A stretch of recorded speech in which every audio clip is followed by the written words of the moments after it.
Trois drones non identifiés ont survolé un aéroport au Danemark. Le trafic aérien a été paralysé, la Russie nie toute implication.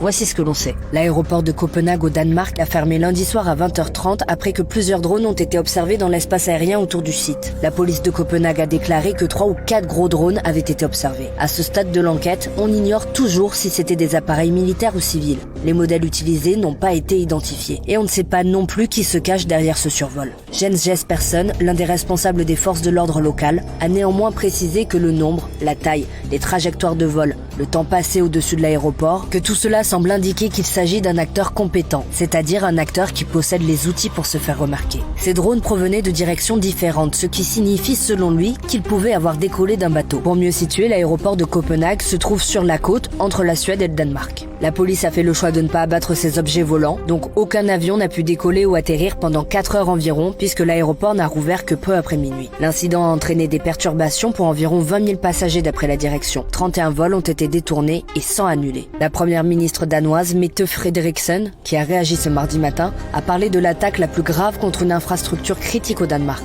Pour elle, cela s'inscrit dans l'évolution que nous avons pu observer avec d'autres attaques de drones, des violations de l'espace aérien et des cyberattaques contre les aéroports européens. En fait, ici, la chef du gouvernement fait référence à des intrusions de drones en Pologne et en Roumanie et à l'incursion d'avions de chasse russes dans l'espace aérien estonien. Les 3 gouvernements avaient mis en cause la Russie, qui a nié toute implication. Les services de renseignement danois ont également déclaré que le Danemark faisait face à une menace de sabotage importante. Le porte-parole du Kremlin, Dmitry Peskov, a évoqué des accusations sans fondement. La police de Copenhague a déclaré